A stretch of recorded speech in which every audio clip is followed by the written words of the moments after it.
keep you for too long. So Lana, are you ready? I'm ready. Dope. All right, here we go then. First question. What is your favorite word?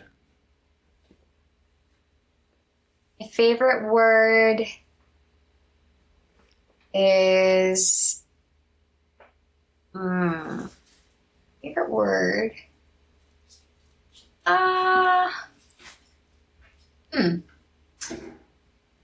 Maybe love. I love love. I don't know. I'm a sucker for love.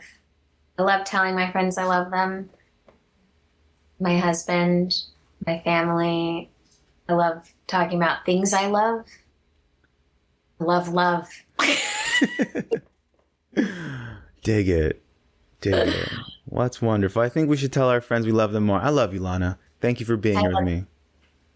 Thank We you for need having me. to. Heck yeah. We need to normalize that more. 100%. Next question. What is your least favorite word? My least favorite word, I'm going to spell it because I hate saying it. It makes me very uncomfortable. Oh. Is Pube. I hate it. I hate that liquid U. I don't even like it. Like, my ex-boyfriend before I met Nathan was a British guy, and the store Puma in England was called Puma. Ooh. No, unacceptable. Do not pronounce it like that. It's Puma, okay? There's something about it. I just, yeah, can't stand it. All right. Dig it. Thank you. Next question. What turns you on emotionally, mentally, or spiritually? Turns me on is a challenge.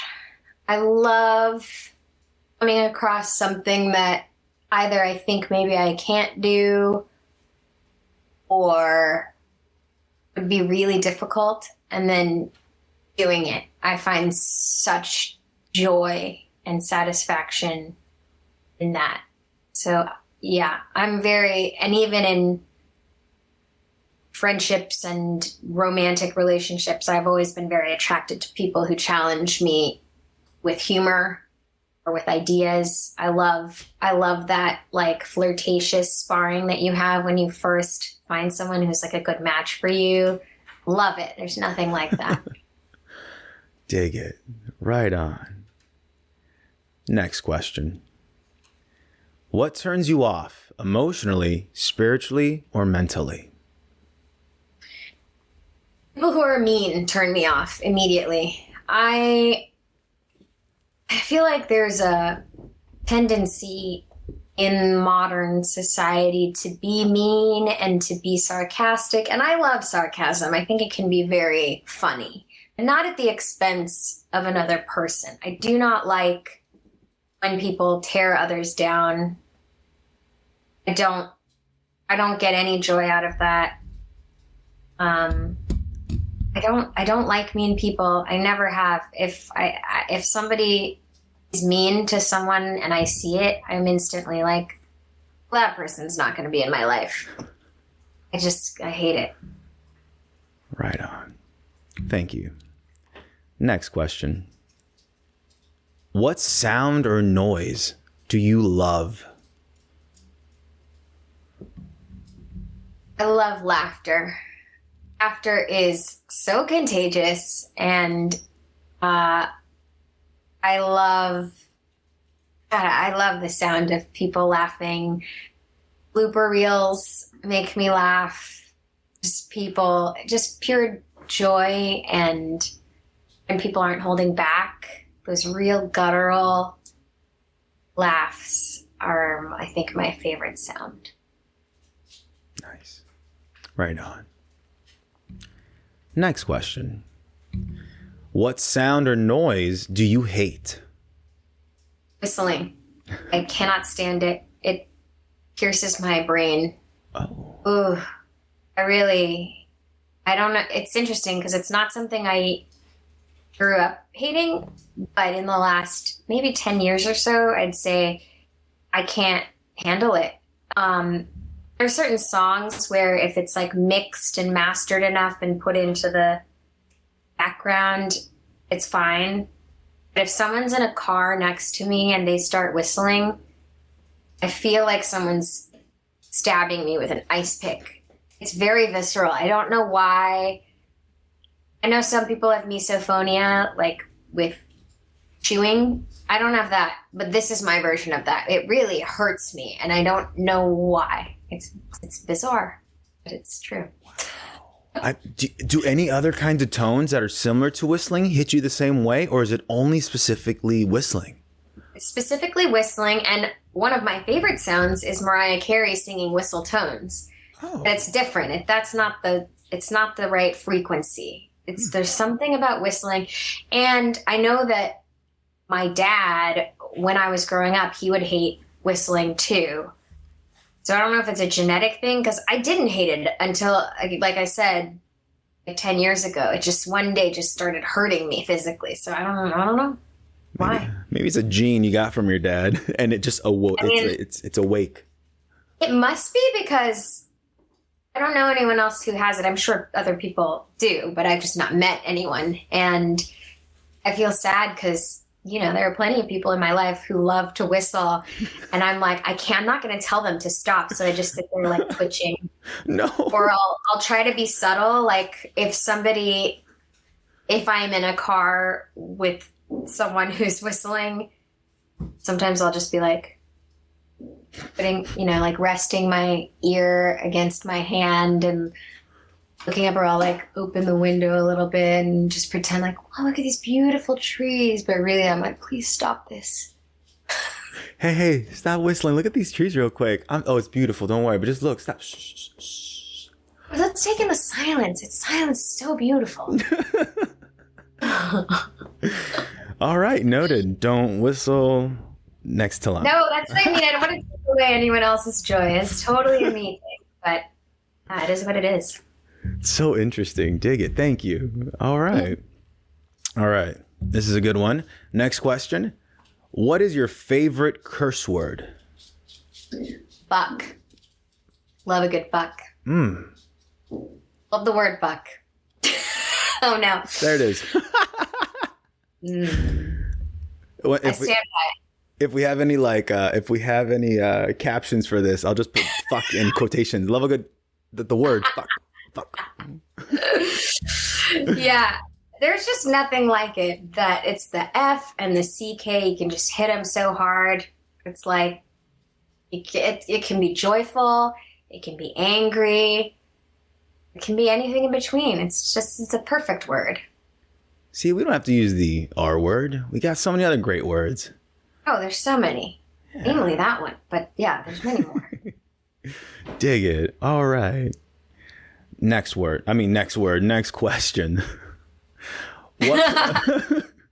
What's your next favorite curse word? No. Should we just rank them all? Top 5, go. Speed round. No. Next question is, what profession other than your own would you like to attempt? Other than Foley artist? Yeah. I am a secret adrenaline junkie. So I think I would love to be like a stunt person. I don't think I ever would, because I don't have the skills, but I love that thrill. Like I love skydiving. I love driving fast. Oh no, maybe that's it. Maybe I'd be like an F1 driver. That sounds like fun. Yeah. Because I think with stunts, obviously, there's a risk of injury in both those things. But I think the driving, it's like if I had the skill, which I don't, but if I did and I practiced really hard, just the thrill of like racing around a track. I do like competition. That's the one. I'd be a race car driver professionally. Nice. That was a journey you took me on. It was.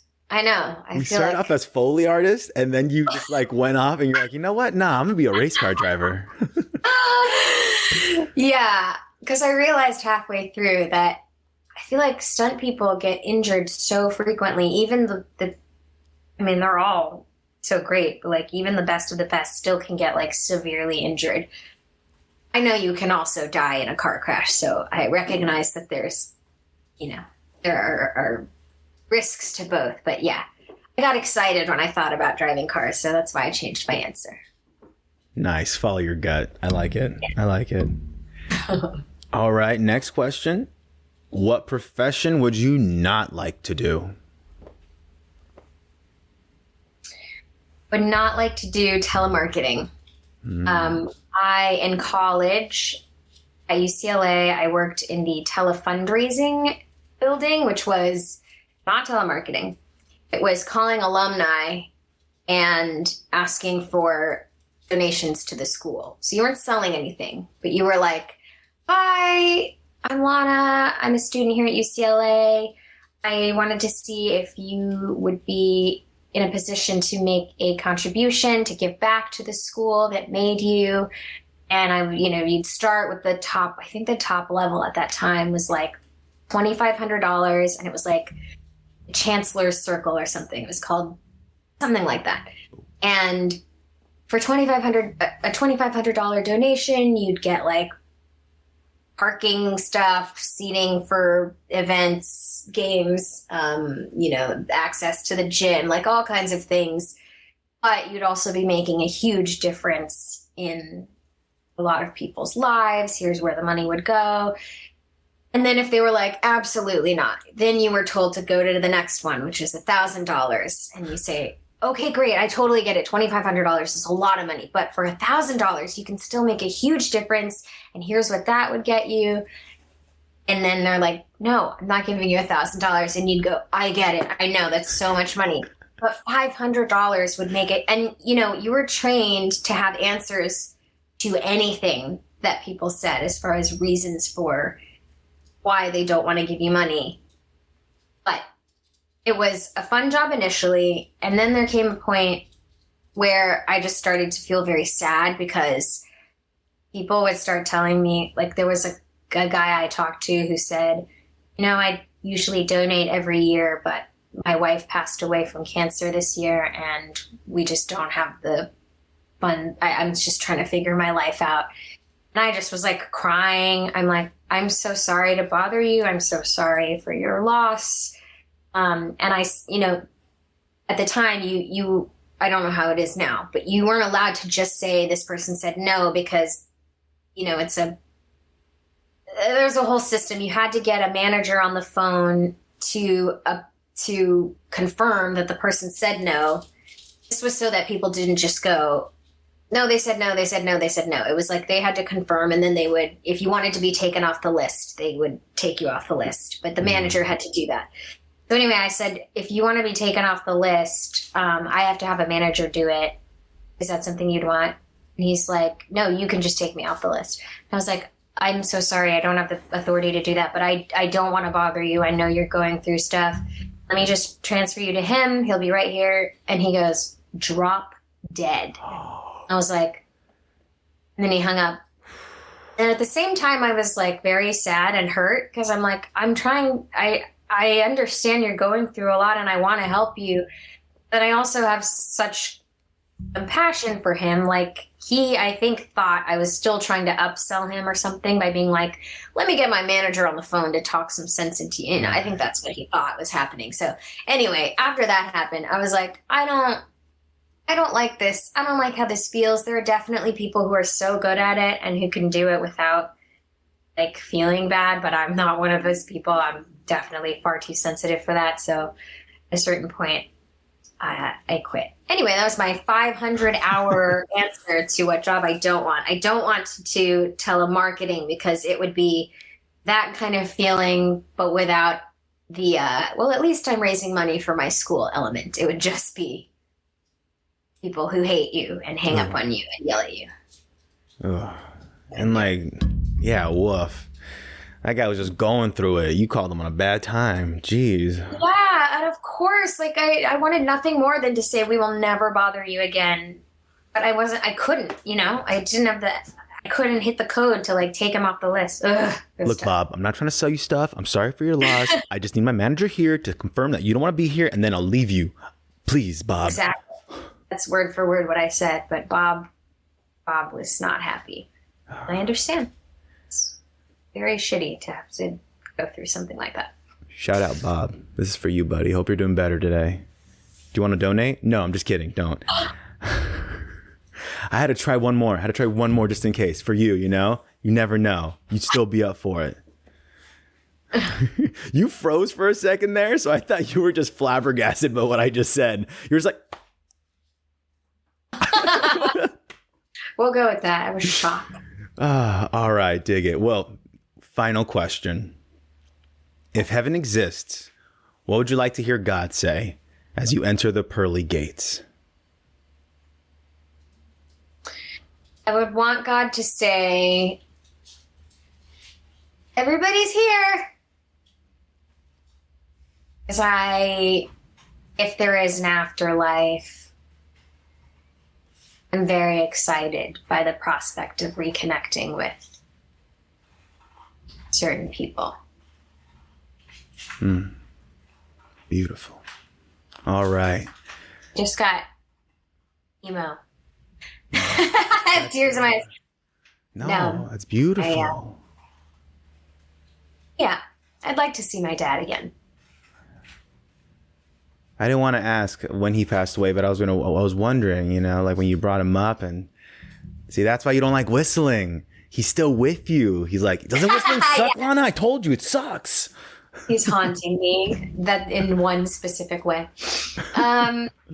He passed in 2010. It's been a while, but you know, when it's your parent, like that pain never goes away. It just gets easier to live with. No, yeah, I heard, with grief, a couple things I heard about it. One, grief is all that love we have for that person that we lost. We still have that love, but they're gone, and now we grieve. Right? Yeah, we can't express it and we can't receive it back. No. And at the same time, it's not a pain that will go away, but like I heard this too, it's like it's just a pain that gets familiar. You get familiar with it. Yeah, that's right. Well, thank you for sharing with that. Thank you so much. Dig that vulnerability.